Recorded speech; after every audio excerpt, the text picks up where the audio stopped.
Hello, friends. Power is a hungry beast. It devours land, gold, and men's dreams, and then still demands more. Among the Mahajanapadas, one kingdom fed this beast better than most. Its name? Magadha.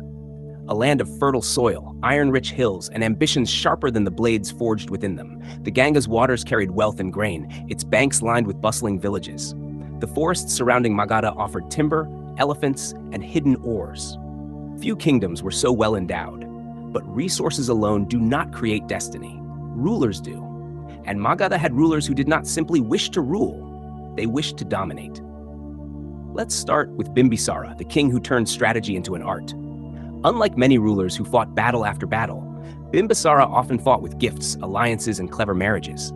His hand reached across the Mahajanapadas, not just with swords, but with promises.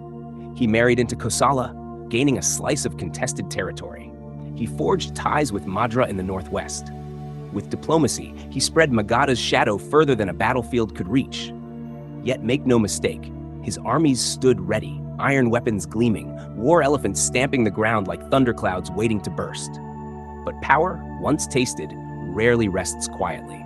After Bimbisara came his son, Ajatashatru, a ruler remembered not just for ambition, but for ambition sharpened by ruthlessness.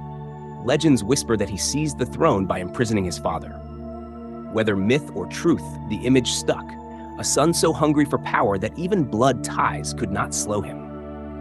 Ajatashatru's reign was one of expansion. He strengthened Pataliputra, just a riverside settlement then, but destined to become the beating heart of empire. He built fortifications, raised armies, and sought to break his rivals, especially Kosala and the Vaji Confederacy. Against the Licchavis of Vaishali, he waged long campaigns, deploying cunning weapons, catapults and war towers mounted on chariots, inventions that shook the battlefield. This was no longer the age of small skirmishes. Ajatashatru transformed war into something larger, colder, and more systematic. Religion, too, flowed through Magadha's veins. Both Bimbisara and Ajatashatru patronized new ideas. Buddhism and Jainism were finding fertile soil here. It is as if Magadha's hunger was not only for land, but also for thought, for the kind of vision that would shape hearts as much as territories. And yet, hunger invites rivals. No throne, no matter how gilded, sits unchallenged. To the north, Kosala stood proud, wealthy, rooted in tradition, and unwilling to bow. The rivalry between Magadha and Kosala was more than border disputes. It was a clash of dreams, two powers straining against each other for dominance over the Gangetic plain. As my journey continues, I see Magadha's fire blazing higher, its rulers refusing to be content.